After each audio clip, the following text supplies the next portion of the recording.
All right, here we are. Sportsbook betting insight today. Pauly and Teddy. Google Hangout every Thursday, 8 o'clock Pacific. Get in here with your questions, comments, anything you want to talk about. We got overtime hockey, a meltdown with Anaheim. Nashville scored twice in the final, 6:27. They scored with, 30 seconds left to force overtime. No NBA tonight, obviously. We're tracking some MLB games. And we have Game 2 tomorrow, Eastern Conference Finals. How are you, Teddy? I'm doing all right. Pauly, you have the link for the chat questions? Because I didn't get that link. You got it? Yeah. Okay, good. So what happened in the last 6 minutes in this Anaheim-Nashville game? You have the under in that game? Oh, That's brutal. What's it, 2-0 with 6 minutes left? You're not going to cash your under 5? Yeah. What happened? What's the skinny? Anaheim blew it. Nashville played great. Well, they took 4 straight penalties, and there was a power play goal. Then Anaheim actually killed off a 5-on-3. Nashville couldn't score on the 5-on-3, and then there was a wild scramble with about 30 seconds left. The puck went straight up in the air behind the net, and then Nashville picked it up, put in a rebound. Next thing you know, we got OT. So let me ask you this: do you think that when a team rallies from 2 goals down at home in the last 6.5 minutes, it gives them an edge in the overtime, or is it just it's just like the score 0-0? It's no edge whatsoever for Nashville. No, it's a toss-up. Yeah, momentum's less of a thing. I'll tell you this: the thing either ends 5 minutes in, or they probably play all night. Might be. But here, we talk about momentum. How basketball is a game of runs. When you watch a football game, you can see how if the tide is turning and all of a sudden it's boom, boom, boom, and the onslaught happens.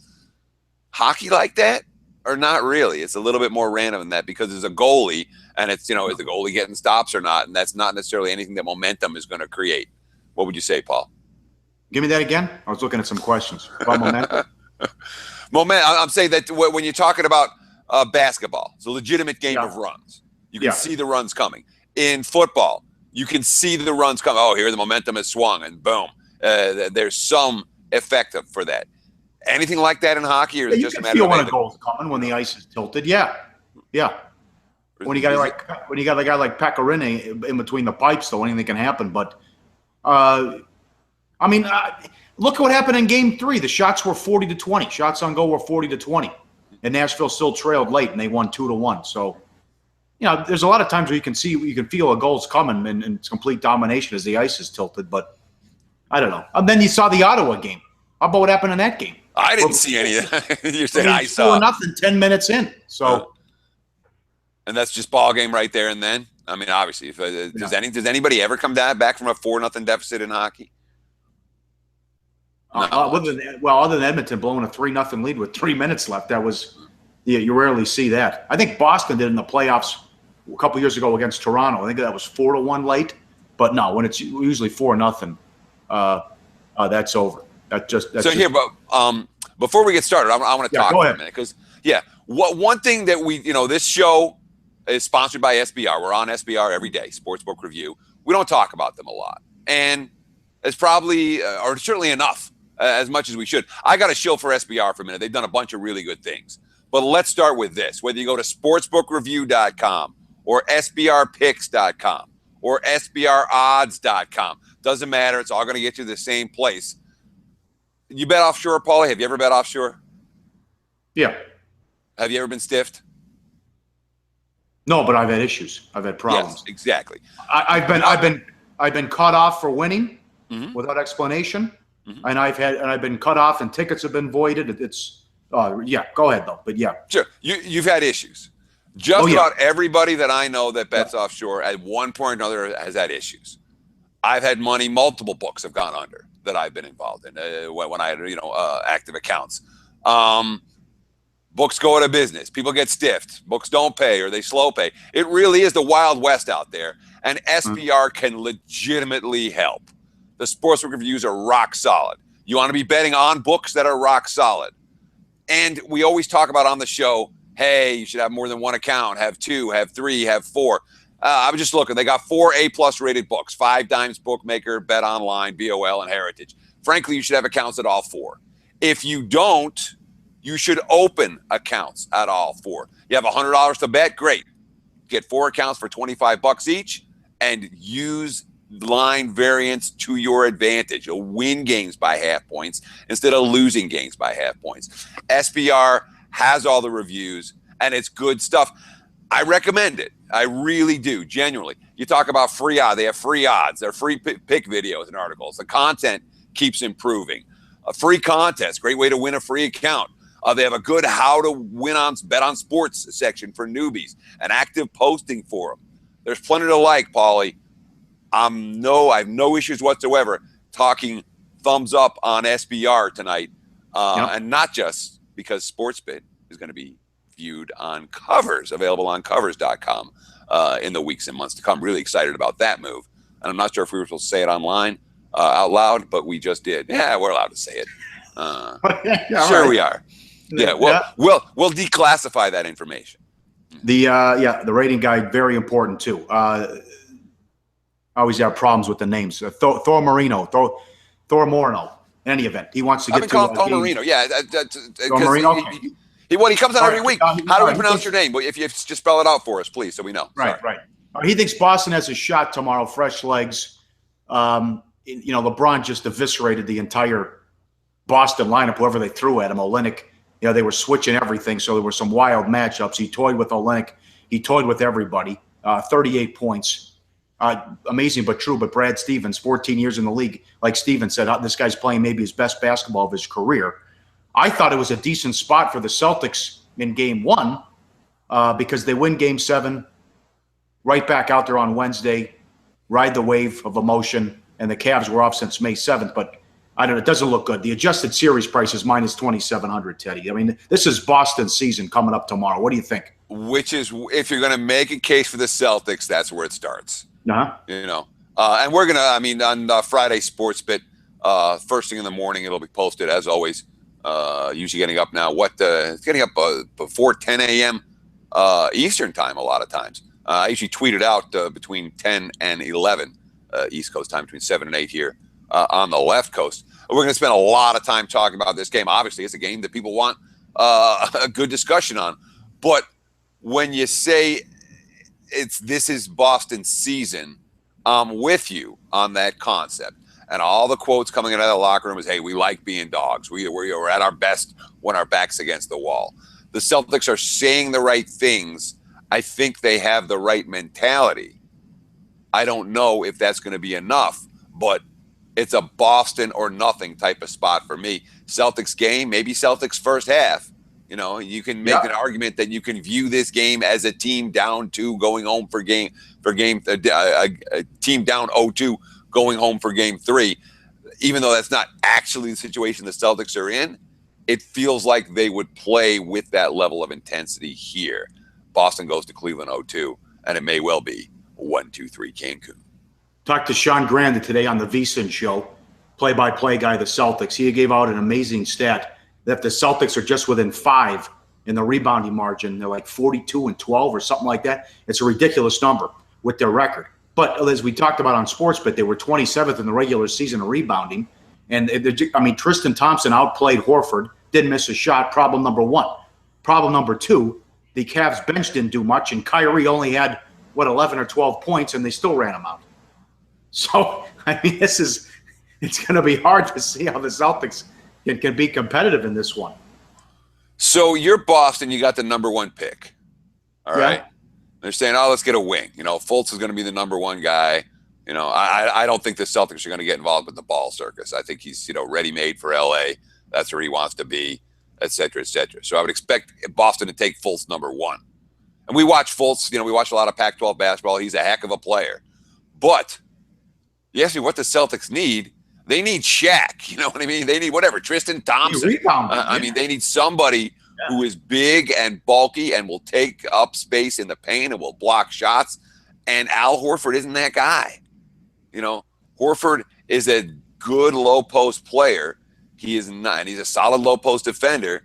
He's not the big, burly, physical, in-your-face type of guy. And I just wonder if the Celtics might be better off trading away that number 1 to try to get somebody like that with a big package, obviously, in return. Yeah, try to get Butler or sign Hayward as well. Well, yeah, but Butler, hey, but that's not what they need. They need a big guy. They need a rim protector. They need Rudy Gobert, you know? Well, they're not getting him. Yeah, they're not getting Gobert, obviously. But, I mean, that type. GBTV, Cubs 12-1 to the over in Wrigley last 13. Yep, that continues to cash and go over. It depends where you got the number yesterday. Well, with the 12.5 yesterday, that was the opener. I mean, it really was. It was down to 11.5. I released for the clients. I think it was about 8 in the morning, and that was already 11.5 in that game. So it was real early. It was a 12.5 and the 12s. You should have been able to cash that. And in terms of grading it, we grade with closing numbers, clearly and over. Yep, Gogster helping out with the your NHL question. Toronto did blow a 4-1 lead, lost in overtime to the Bruins a couple years ago. Back and forth, GBTV thinks LeBron's the GOAT. Again, nothing wrong with being the second best player in NBA history. Don't put him in the same sentence as Jordan. Our buddy's sick of the talk about LeBron over Jordan. And, we went off on this yesterday a little bit too. But you were wrong then and you're still wrong now. How am I wrong? Because 5 years ago, you can say LeBron can't match Jordan. And you can talk about the 8 rings that he would have had. You got 6. But it's not about rings necessarily. It's not, and how many huge shots did his teammates make? You think about the big threes that Paxton hit and Kerr hit. He was being double teamed. He's Michael Jordan. So what? He made the correct pass. Okay. He never went to a game 7 either. The Cleveland Cavaliers teams that LeBron was on before he went to Miami were not as good as any of the Bulls teams. Okay. Not even close. So to say LeBron doesn't have the same number of rings, I'm not buying the ring argument as a reason why LeBron can't be viewed as every bit the equal of Jordan. You have the length of how great you are. And Jordan was a great player for, a dozen years at least. LeBron's there now. And LeBron's teams have been in the finals every year now. 7 years in a row? That's more than Jordan ever did. You have to, Stop it. The evolution is there. The evolution is there. How can you dismiss the fact when he retired after his dad was murdered, he was going to win 8 in a row? He was going to win 8 in a row. Okay. Now to say that he retired after his dad was murdered, well, whatever the reason was. Yeah. You want to be tinfoil hat guy with the gambling. Fine. But I mean, come on, Teddy. He would average 40 points a game today if he played. Doesn't matter. LeBron is at the level that and has been at the level of Jordan for long enough that you can say these guys can be mentioned in the same breath. Yes, I can. LeBron and Jordan, 1 and 2, however you choose to rank them. I guess you missed the finals when they played Dallas and they played hot potato with the ball in the fourth quarter for the entire series as J.J. Barea guarded them and stood in the corner. How about that? You're still mad about something. How about that? It's ridiculous. It's ridiculous. Come on. Now, that was the series where he developed a post game after that season ended. But come on. Again, there's nothing wrong with being the second best player of all time. BMOC wants to know why Boston would take Fultz. Because he's a consensus number 1 and they have the number 1 draft choice. Yeah. That's why. I think you're going to get rid of Isaiah Thomas. You're going to pay Isaiah Thomas $30 million a year? Character guy, locker room guy. Fans love him. Team loves him. Can't play defense. Can't play defense. If they had a rim protector, it wouldn't matter as much. Yeah. That's interesting to see how they do that. Not to mention maybe Ainge gets more picks because he can put it out there that they're like Lonzo Ball and Magic will freak out too. You think Ball will go to the Lakers? Is that a done deal? Yes. I would be surprised if he didn't. But I don't know what LA is going to do. LA's not hurting for guards right now. Young, talented guards. What do you read? Gogster 99. You read a novel over there? You look all serious.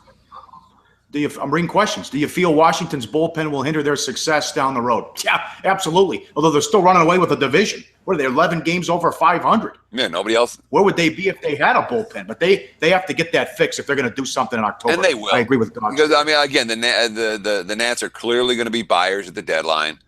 Bullpens are areas that teams can find improvements with during the course. It's not like starting pitching where it's really hard to make big moves for starting pitching. There'll be 3 or 4 guys available, and those are the guys.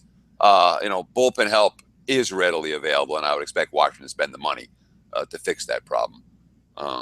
Who are these people? GBTV. Gonna win 8 in a row, an assumption. Who knows? Who knows? Christ, I'm 40. I watched all the games. He was Michael Jordan. No one was going to beat him.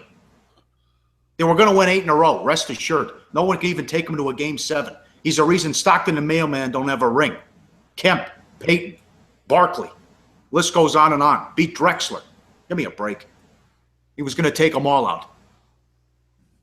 No one was going to beat him. Doesn't have a ring because he missed 2 free throws. That was one game. Was that a 6-game series or 5? That was game 7 when he missed the 2 free throws. Was that was that the Rockets? No, Jordan never went 7. No, I'm not talking about against Chicago. I'm talking about the Western Conference Finals, and Houston ended up going to the finals. All right, what else we got? Keep coming in, guys. Oh, good one. Yeah, if Ray Allen doesn't miss that 3, LeBron has no legacy. Yeah, you're right. If Popovich has Tim Duncan out on the floor, he gets the rebound, and Ginobili doesn't miss the free throw, they win that game too, but just put Duncan on the floor too. You know what's cool about the LeBron-Jordan discussion? Yeah. There's no right answer, okay? You're not going to win the argument. You're not going to convince someone that you're right or wrong about it. And it's a sports betting show. It has nothing to do with sports betting. Sports bet is your Sports Center for gamblers, and this is an obtuse discussion. And yet, this is the thing that people want to hear people talk about. It's interesting. It's one of those discussions that even though it doesn't have any direct relation to what we're actually trying to do, it's an interesting discussion. And you're completely wrong, as I've said many times. You're nuts. The Mets bullpen, horrible, lovely fade. Mets playing a lot of overs, too, although that was a bad beat yesterday, 4-3 in the 4th. Brian LeBlanc thinks Boston's still going to – will Boston still win the AL East, Teddy? I don't know. I like the Yankees and the Orioles ahead of them. The Mets have only played, 7 unders so far this season? 8 now after yesterday. So it was 8. That's insane, dude. We're like a Memorial Day next weekend? We're 40 games. We're at the quarter pole of the season, and the Mets have played 8 unders. AL, I'll tell you what. The Yankees are, despite their no-show tonight against, Duffy was dealing. I didn't think Duffy would deal as well. I had a big bet on the Yankees, and unfortunately, it was in trouble early, and it didn't get any better. But the Yankees are a team that's a lot better than I thought they were going to be. You look at the pitching, you look at the bullpen, and the young lot, they've hit better than I thought they were going to hit, period. I think they're going to be in the race. I think the Orioles are going to be in the race. I think the Red Sox are going to be in the race. So to say who's going to win, you have a 3-team race. Boston's live, but it's not like I'm going to lay, minus 120 with the Red Sox against the field. We like the Red Sox over the total. And what are they, 21-18 now? They're not in great shape, but there's a bunch of teams that are in big trouble already when it comes to win totals. That's something we're going to go through next week on Sportsbit. We'll go through teams that are in real good shape or real bad shape with their MLB win totals. I remember doing that in both the NFL and NBA, and it's a good little segment. Oh, you're in trouble if you bet Cleveland over. They were 90s, 95, 94, something like that. The Cubs were 96. Huh? How about the Giants, 88.5? Oh, yeah, the Giants are dead. But a team like the Cubs, they're capable of reeling off 20 out of 22, or Cleveland may be capable of doing that. At some point the Indians are going to start to hit. They haven't hit at all. Certainly not consistently, but their starting pitching hasn't been as good as people thought it would be either. Cleveland only +9 run differential on the season. There's 4 AL East teams that are better than that right now. Couple more minutes. What do we got? 3-4 more minutes. Let's get those questions in so we can do our best to answer them. Or if not, we'll just bullshit. Guy's got a problem with you saying Jordan was terrible with the Wizards. I didn't say he was terrible. I just said he wasn't, that is part of his legacy. And Jordan wasn't that good. Jordan could score. He could still score. It was not vintage Michael Jordan with Washington. Every time I remember watching, every time being a little bit disappointed. The man could soar. Not with Washington anymore. He could. What was the Blue Jays win total from Kyle Honeysett? That was high.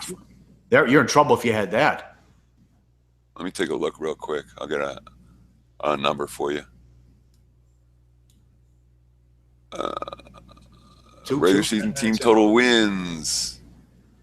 Toronto would be 85.5. Okay. Was where they close. That's pretty much Penny, Greek, 5 Dimes, Betcris, Westgate, all 85.5. All right. Red Sox A's 3-3 in the fourth. That was Sonny Gray back for the A's. How about that bullpen, Teddy? Dodgers lead the Marlins 5-2 in the fourth. And the Mariners lead the White Sox 1-0 in the fifth. The Cubs pitching good tonight for the White Sox. We haven't seen much of that yet. Maybe that's just because Seattle can't hit well, man. That has been cold and dismal in Seattle the last couple of days. Yeah. Are you gonna get involved Saturday? Kawhi Leonard didn't practice today. He's still questionable. Yeah, first half, I will absolutely get involved. That's that. Right. When you have something that if you're just coming across the trend and it's 24-2, you don't necessarily want to jump on. If you've been making some money with this trend through, this is one you want to ride all the way till its completion.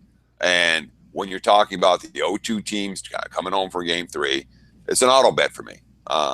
We used it as play of the day on today's show, and it's in my pocket. But I don't know if I'm going to make any other wagers on the game. I haven't made anything yet, and I'm not. That's crazy. What's crazy? The line 6.5 on the road. Not anymore. It's not now. It's basically 5.5 across the board. Penny's down to 5. Bovada's at 6.5, but they're not going to be on market anyway. SIA's 5.5 minus 15. But Penny, Chris is down to 5 minus 15 now too. So. Yeah. Even though Pauly didn't practice. It's 24-2. Anaheim just won. Yeah, it's 24-2. If you bet the team in Game 3 at home in the first half, that's down 2-0 in the series. It's 24-2 ATS the last 2 years. So the momentum does nothing in that series. Yeah. Nashville rallies back, and then Anaheim wins in OT. Anaheim wins. All right, so not a brutal. Last all night. What's that? I said, has there been one of those like 4 OT hockey games yet in the playoffs? Those are brutal, man. I know. We haven't had one. We just had Edmonton, Anaheim was double overtime. Mm-hmm. But that's it.